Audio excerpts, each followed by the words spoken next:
तो हेलो बच्चों, कैसे हैं आप सब।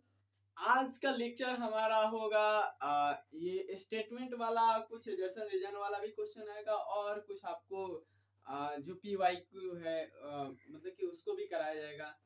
तो चलिए शुरू करते हैं आज का लेक्चर। और आज के लेक्चर में बस यही देखा जाएगा और बढ़िया तरीके से पढ़ते रहिए। और क्या कहेंगे। और जो बच्चे नए हैं, इस चैनल से जुड़े हैं या नए देख रहे हैं, उनसे बोला जा रहा है कि आप अंत तक वीडियो को देखिए। आप पैरेलली वीडियो को क्या करिए, स्किप मत करिए, उसको बढ़िया तरीके से देखिए। इसमें से क्या चीजें क्या बताई जा रही है, क्या आपको नीट पैटर्न से क्या बताया जा रहा है, सारी चीज आपको बढ़िया तरीके से बताया। अगर आप नहीं देखे हैं पिछला वीडियो तो पिछला वीडियो भी जाकर देख लीजिए। बढ़िया तरीके से आपको सारा चीज बताया गया, हर एक चीज जो हम अभी आगे हम बायोटेक ही पढ़ेंगे। इसके बाद हम बायोटेक को पढ़ने वाले हैं। और इससे पहले तो हम पता ही है कि आपको 4-5 लेसन खत्म हो चुका। तो चलिए शुरू करते हैं आज का लेक्चर। और आप लोग से फिर से एक बार कहना है कि आप लोग बढ़िया तरीके से इसको देखिए। पहले स्किप कर देते तो क्या समझ में आएगा, ये क्या टीचर कैसे पढ़ा रहे हैं, कैसे हैं। आप लोग स्किप करिए। तो चलिए शुरू करते हैं। और my name is Pankaj Kashyap, आपका प्यारा सा चैनल CW गुरुकुल में स्वागत है। तो चलिए शुरू करते हैं। और अभी इधर में गर्मी बहुत है, तो जो बच्चे अटेंशन नहीं बनाए हैं उसे अटेंशन बना कर पढ़ें। और तो चलिए सबसे पहले हमारे पास क्वेश्चन आपको दिखाई दे रहा होगा। क्वेश्चन क्या है, क्या क्या क्वेश्चन है, कैसे क्वेश्चन है। तो मेरे भाई यहाँ पर आपको दिखाई दे रहा है कि स्टेटमेंट के 2 क्वेश्चन हम नोट डाउन किए हैं। और यहाँ पर फर्स्ट ऑफ ऑल हम यहाँ पर इसकी जो ये ऑप्शन है इसको भी हम नोट डाउन कर चुके हैं। तो इसको देखो मेरे भाई, आप लोग थोड़ी सी ये मत होना कि एक क्वेश्चन के बाद दूसरा क्वेश्चन आ गया, बीच के टाइम हम काट देते हैं, क्योंकि बीच के टाइम लग जाता है, टाइम ज्यादा लग जाता है उसको। तो थोड़ी सी इसको काट देते हैं और डायरेक्टली यहाँ पर समझा दे। आपको जो ना समझ में आ रहा है वो समझा। क्या करे, द डेंसिटी ऑफ DNA डिक्रीसेस। क्या होता है, डीएनए किसका, डीएनए का डेंसिटी कब घटता है, कब डिक्रीज होता है। तो क्या करे, when it is heated, because क्या कर रहे हैं, क्योंकि जब हम क्या करते हैं, इसको गर्म करते हैं। And hydrogen bond between strand break. क्या होता है, जब हम गर्म करते हैं तो हाइड्रोजन बॉन्ड ब्रेक हो जाता है। आपको पता ही है कि हाइड्रोजन बॉन्ड ब्रेक होने में टाइम ज्यादा नहीं लगता है, हाइड्रोजन बॉन्ड ब्रेक हो जाता है। अब ये सारा चीज को खत्म कर चुके हैं। अगला क्या कर रहा है यहाँ पर, स्टेटमेंट 2। पहले ये बताओ कि स्टेटमेंट 1 सही है या नहीं। स्टेटमेंट 1 सही है या नहीं। तुम लोग देखते हो मेरे भाई, जानते हो, समझते हो, बट उसको समझो कि स्टेटमेंट 1 सही है या नहीं। तो स्टेटमेंट 1 क्या है, हमारा सही है। जब हम क्या करते हैं, गर्म करते हैं, तो क्या होता है, इनके बीच जो हाइड्रोजन बॉन्ड होते हैं क्या होते हैं, ब्रेक होने लगते हैं। सो आई नो एकदम, मतलब कि हमको पता है कि क्या होता है, जब हीट होता है तो ये टूटता ही है, ये ब्रेक होता है। तो आप लोग को ये सारा चीज पता है। दूसरा हमको ये देखकर भी पता लग गया कि जब इसका स्टेटमेंट 1 सही है तो इसका स्टेटमेंट 2 भी होने की प्रोबेबिलिटी क्या है कि 50 होनी चाहिए। तो देखो यहाँ पर हमको ये ध्यान देना है कि अगर स्टेटमेंट 2 हमको क्या हो रहा है, इसकी एग्जाम्पलेशन गुड मिल जाता है तो क्या होता है कि तो सब ठीक है। बट अगर नहीं मिलता है तो और सब क्या है, बढ़िया है। क्या करे यहाँ पर, क्या कर रहा है, दिस चेंज इन डेंसिटी। क्या कर रहा है, इसकी this change in density in is the basis of DNA। मतलब कि जो इसका क्या है, कि जो इसका घनत्व का क्या है कि चेंज है, इसकी घनत्व के change is the basis of DNA multi curve study. मतलब DNA की जो पिघलने की क्या है, DNA की जो पिघलने की क्या है, वक्र आधार, वक्र क्या है, अध्ययन का आधार है। जो क्या है, वक्र मतलब कर्व, मतलब क्या होता है, वक्र होता है। वक्र अध्ययन का क्या है, जो आधार है। अब यहाँ पर क्या है, इसकी करेक्ट एग्जाम्पलेशन है, ये देखकर आपको समझ में आ रहा है। आप खुद से आंसर दे भी सकते हो, ऐसा नहीं है। तो यहाँ पर statement 1 is the correct and statement 2 is the also correct. अब इसको हम, इसकी आंसर क्या होगी, तो बोथ स्टेटमेंट आर ट्रू। क्या कर रहा है, statement are true and statement 2 is the correct explanation of statement one. तो यहाँ पर मेरे भाई क्या हो जाएगा कि इसका एग्जाम्पल क्या हो जाएगा, ये हो जाएगा। आंसर हमारा क्या हो जाएगा, आराम से तुम ध्यान से देखकर इसकी आंसर बता सकते हो। अब यहाँ पर देखो, यहाँ पर क्या कर रहा है, इन यूकैरियोटिक आरएनए क्या कर रहा है, eukaryotic RNA, eukaryotic RNA polymerase theory, RNA polymerase theory transcribe tRNA 5S RNA. ये आपको पता है कि क्या होता है कि टीआरएनए बनाता है, 5S आरएनए बनाता है, एसएन आरएनए बनाता है। आपको पहले भी बता दिया गया और अभी भी बताया जा रहा है।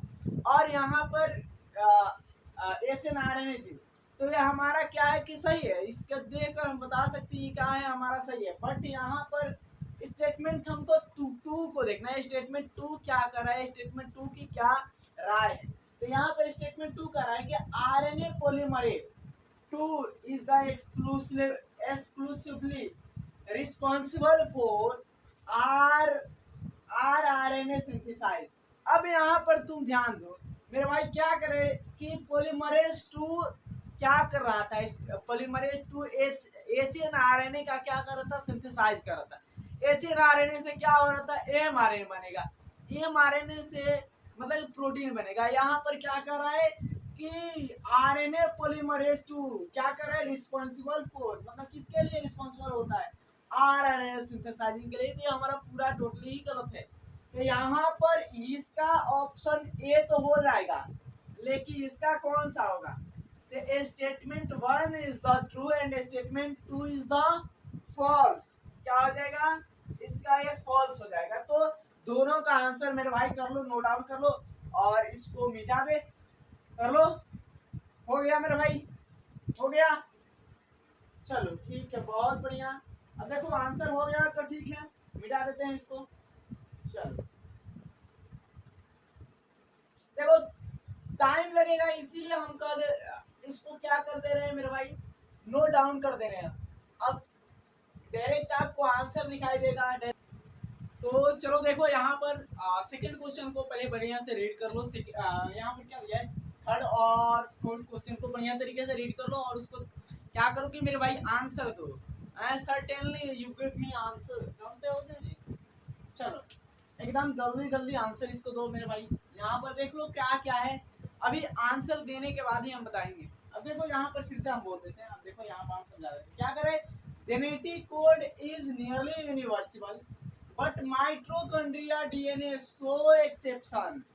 बट क्या करता है हम लोग की, ये आप लोग को पढ़े हो, आराम से पढ़े हो कि हम लोग के माइटोकॉन्ड्रिया और प्रोटोजोआ क्या करते हैं, एक्सेप्शन शो करता है, एक्सेप्शन शो करता है। अब ये आपको ये बढ़िया तरीके से कि जो हमारा यू यू यू है, फिनाइलएलेनिन को कोड करता है, फिनाइलएलेनिन को हम लोग में, वायरस में, बैक्टीरिया में, सब में करता है, बट लेकिन दो में नहीं करता। ये एक्सेप्शन के तौर पर होता है, किसमें, तो एक माइटोकॉन्ड्रिया में और एक किसमें मेरे भाई, तो एक जो प्रोटोजोआ है उसमें होता है कि ये क्या करते हैं, फिनाइलएलेनिन को कोड नहीं करते, यू यू यू। समझ में आ रहा है। अब ये ठीक है, इन ह्यूमन माइटोकॉन्ड्रिया क्या करे, जो मानव के माइटोकॉन्ड्रिया है, यूजीए जो स्टॉप कोडॉन होता है, does not act as a stop codon. क्या होता है, ये स्टॉप कोडॉन होता है, UAG codon does not act as the stop codon but code for tryptophan. समझ में आ रहा है क्या कर रहा है कि ट्रिप्टोफैन को कोड करता है, ये ट्रिप्टोफैन को कोड करता है, लेकिन स्टॉप कोडॉन नहीं होता। हम लोग में, हम लोग की माइटोकॉन्ड्रिया स्टॉप कोडॉन दूसरा होता है, पता ही है आप लोग को। ये आप लोग को अगर नहीं पता है तो हम लोग में स्टॉप कोडॉन ये होता है, इन लोग में जी होता है, ये पता ही आप लोग को। तो चलो यहाँ पर ये हो गया। अब देखो आंसर इसका क्या होगा, आंसर ये बताना, ये क्या होगा, ऑप्शन नंबर ए होगा, कालिया ऑप्शन नंबर ए होगा। चलो अब यहाँ पर 2 नंबर का आंसर दो मेरे भाई, मतलब 4th नंबर का आंसर बताओ। 4th नंबर का क्या होगा, देखकर पढ़ो, यहाँ पर बताओ मेरे भाई। देख लो क्या कर रहे, during replication DNA ligase join Okazaki fragment by forming phosphodiester bond, phosphodiester bond. अब फॉस्फोडाइएस्टर बॉन्ड बोल रहा है, तो आपको पता ही है, आप आंख मूंद कर भी बता सकते हो कि ये क्या कर रहा है रेप्लिकेशन के दौरान, क्या कर रहा है लाइगेज एंजाइम क्या करता है, वो जाके फ्रेगमेंट को क्या करता है, जोड़ता है और क्या करता है, फॉर्मिंग करता है फॉस्फोडाइएस्टर बॉन्ड। यहाँ पर क्या कर रहा है, लाइगेज यूज एटीपी, बात सही है, लाइगेज क्या है, ligase use ATP to catalyze this reaction in eukaryotes. क्या इसकी सही एग्जांपलिनेशन थी, अबे मिटा दिए, इसका सही एग्जांपलिनेशन थी ना, तो इसका वो तो मिटा दिया, अलग बात है, इसका सही एग्जांपलिनेशन है, तो है मेरे भाई। तो दोनों क्वेश्चन का आंसर क्या हो जाएगा, पहले मिटा दिए, दोनों क्वेश्चन का आंसर क्या हो जाएगा, ए ही होगा, दोनों क्वेश्चन का आंसर क्या होगा, ए ही होगा। अब देख लो दोनों का आंसर ए ही होगा। अब थोड़ी सी भी मेहनत किए हो तो ठीक है। चलो अब यहाँ पर अब अगला क्वेश्चन का आंसर दोनों का क्या होगा, दोनों का ये होगा, ये समझ में आ रहा है। चलो मिटा देते हैं फटाफट। अब इसको ध्यान से बनाओ मेरे भाई। देखो यहाँ पर मेरे भाई अब क्वेश्चन नंबर 5 और 6 हम क्वेश्चन नोट डाउन कर दिए हैं। इसको बढ़िया तरीके से मेरे भाई पढ़ लो, पहले पढ़कर इसको आंसर दो। पहले आंसर मतलब कि इजी, ऐसा मतलब कि लग रहा है कि इजी क्वेश्चन तो है, लेकिन बस थोड़ी सी ध्यान से देखोगे तब इजी लगेगा, नहीं तो ऐसे इजी नहीं तुमको लगेगा। ऐसे क्वेश्चन को तुम लोग को और हार्ड बना दोगे। क्या करें, the presence of पॉलीसिस्टोनिक mRNA is a feature of prokaryotic gene expression। अब हम तुम लोग पॉलीसिस्टोनिक बताए हैं कि पॉलीसिस्टोनिक का क्या है और हम लोग में कैसा होता है। हम लोग में पॉलीसिस्टोनिक होता है या हम लोग, जैसे कि देखो आराम से तुम लोग रियलाइज होकर इसको बढ़िया तरीके से समझो कि पोली का मतलब क्या होता है। पोली मतलब क्या होता है, बहुत होता है। मोनो का मतलब क्या होता है, एक होता है। तो मोनो तो हम लोग में होता है, पोली मतलब बहुत सारा। तो ये इसका फीचर है। दूसरा क्या करें, पॉलीसिस्टोनिक mRNA is also found in mitochondria and chloroplast genome. Mitochondria में भी पाया जाता है पॉलीसिस्टोनिक और इसमें भी पाया जाता है। क्यों पाया जाता है, देखो क्लोरोप्लास्ट इज आल्सो क्या है कि ये जो प्रोकैरियोटिक का जो भी जितना भी है ये इसमें कैरेक्टर पाया जाता है। और हमारा जो डीएनए है, सॉरी जो हमारा ये माइटोकॉन्ड्रिया है, माइटोकॉन्ड्रिया पहले क्या हुआ करता था, तो पहले इसका कैरेक्टर जितना भी है सारा प्रोकैरियोटिक से मिलता जुलता है। जितना भी कैरेक्टर है प्रोकैरियोटिक से मिलता जुलता है। तो इसीलिए क्या होता है, ये तो देखो ये सही बोल रहा है कि क्या है कि पॉलीसिस्टोनिक माइटोकॉन्ड्रिया और क्लोरोप्लास्ट के जीनोम होते, बट लेकिन ये इसका सही एग्जांपलिनेशन नहीं है, ये प्रोकैरियोटिक बातें नहीं कर रहा है। तो ये हमारा क्या होगा, ये स्टेटमेंट 1 तो सही है, स्टेटमेंट 2 भी सही है, लेकिन इसका करेक्ट एग्जांपलिनेशन नहीं है। क्या करे, DNA super coil is relieves by the enzyme topoisomerase. जो डीएनए सुपर क्वाइल होता है, डीएनए सुपर क्वाइल जो होता है क्या है कि टोपोआइसोमरेज, आराम से एकदम प्यार से कह रहा है कि डीएनए जो सुपर क्वाइल है ये रिलेव मतलब कि इसको रिलेव किससे मिलता है। तो यहाँ पर क्या कर रहे हैं कि एंजाइम टोपोआइसोमरेज। टोपोआइसोमरेज का नाम सुने हो मेरे भाई, अभी जो हम पढ़ा रहे थे तो उसमें टोपोआइसोमरेज का भी नाम लिए थे। क्या नाम लिए थे भी, टोपोआइसोमरेज का भी नाम लिए थे, समझ में आ रहा है। अब देखो यहाँ पर क्या करें कि इन प्रोकैरियोट्स डीएनए क्या करें, gates introduce negative supercoil which is the essential for replication. क्या कर रहा है, तो यहाँ पर जो प्रोकैरियोट्स हैं क्या कर रहा है कि जो प्रोकैरियोट्स का डीएनए है वो नकारात्मक क्या करता है, नकारात्मक सुपर क्वाइल पेश करता है, जो प्राकृतिकरण के लिए, जो रेप्लिकेशन के लिए क्या है, आवश्यक है। जो रेप्लिकेशन के लिए क्या है मेरे भाई, तो बढ़िया भी है आवश्यक भी है। यहाँ पर ये समझ में आ रहा है कि नहीं आ रहा है, यहाँ पर दोनों मतलब कि आसान ही था, इजी ही था।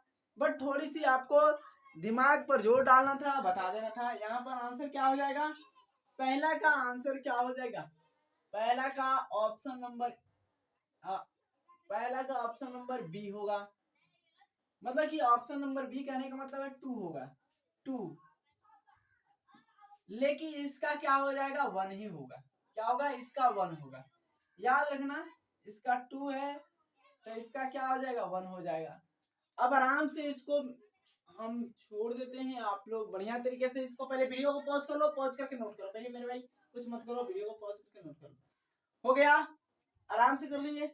चलो मिटा दे, मिटा दे।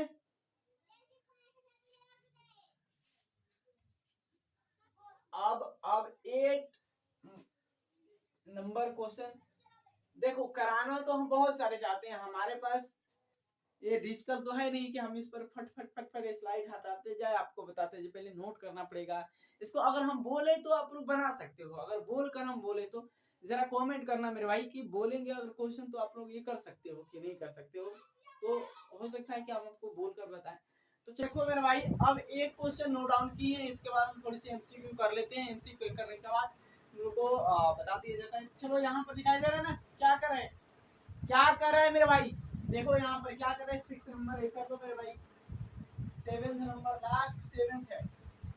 और इसको बढ़िया तरीके से बना लो और 2-3 क्वेश्चन दिया जाएगा। क्या करें, इन यूकैरियोटिक में हम लोग पता ही है, आराम से हम लोग को न्यूक्लियस में क्या होता है, सारा काम होता है। उसके बाद स्प्लाइसिंग जो प्रोसेस है चलता है। क्या कर रहा है, mRNA स्प्लाइसिंग ऑलवेज फॉलो क्या करता है, तो GT के साथ और 8G के साथ रूल एट इंट्रॉन बाउंड्रीज क्या करता है, ये फॉलो करता है। इसकी बाउंड्री को, इंट्रॉन की बाउंड्री को क्या करता है, फॉलो करता है। अब यहाँ पर तो ये समझ में आ गया।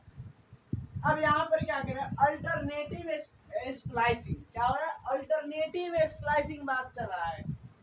All allow production of different, क्या कर रहा है, अलाउज प्रोडक्शन ऑफ डिफरेंट क्या कर रहा है, different protein from the same gene.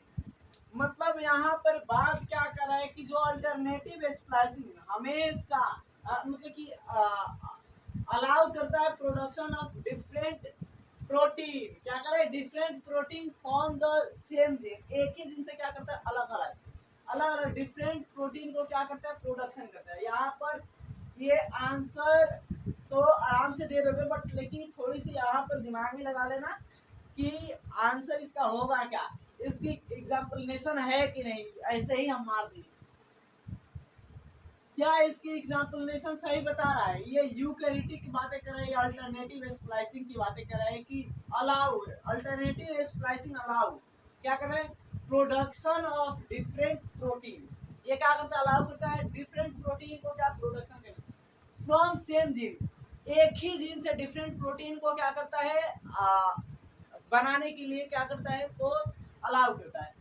Answer क्या हो जाएगा, बी नंबर मानना। आंसर मेरे भाई बी नंबर ही होगा, समझ में आ रहा है। तो हो गया ये।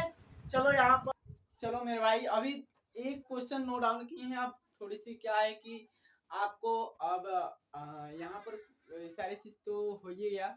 क्वेश्चन तो बहुत सारा है क्वेश्चन करने के लिए। यहाँ पर एक क्वेश्चन नोट डाउन किए हैं, इसको ध्यान से समझकर बता देना। क्या है, आंसर इजी है यार, देख कर बता देना। क्या कर रहा है कि which of the following statement, निम्नलिखित में से कौन सा स्टेटमेंट क्या है, डीएनए रेप्लिकेशन में क्या है कि गलत बता, डीएनए रेप्लिकेशन के लिए गलत है। DNA replication in incorrect, DNA replication के लिए देखकर बता सकते हो। क्या करें, DNA polymerase has 5 to 5 prime to 3 prime polymerization activity. मतलब ये सही है यार, गलत क्यों बोलेंगे। क्या करें, डीएनए सेम चीज है इसीलिए लिख दिए। DNA polymerase has 3 days to 5 days exonuclease activity for proof reading. सही है, ये भी सही है। अब यहाँ पर क्या कर रहे हैं, लेगिंग स्ट्रैंड, लेगिंग क्या है, स्ट्रैंड है, synthesize required and ligase for joining fragment। क्या कर रहा है कि ligase एंजाइम लेगिंग स्ट्रैंड क्या करता है, सिंथेसाइज करता है क्या रिक्वायर्ड, अबे छोड़ दिए कुछ, यहाँ पर मल्टीपल प्राइम होगा या क्या कर रहा है, required DNA ligase for joining fragment. Fragment को जोड़ने के लिए क्या होता है कि इसको लाइगेज एंजाइम की आवश्यकता होती है। बट यहाँ पर क्या कर रहा है, लेगिंग स्ट्रैंड क्या कर रहा है, leading strand synthesize required multiple prime. हमारा ये आंसर है, आंसर ये कर लेना। और चलिए मिलते हैं नेक्स्ट वीडियो में। और नेक्स्ट वीडियो क्या, कल वाले लेक्चर में आपको फिर नए तरीके से, नए क्या बढ़िया तरीके से आपको, और उसमें बढ़िया से हम देखेंगे, पढ़ेंगे, समझेंगे बायोटेक को और काफी चीजों को जान भी लेंगे। तो चलिए मिलते हैं नेक्स्ट वीडियो में। आंसर हमारा ये होगा। और फिर से बोल दिया जाए कि बढ़िया तरीके से मेहनत करते रहिए और क्या बढ़िया है।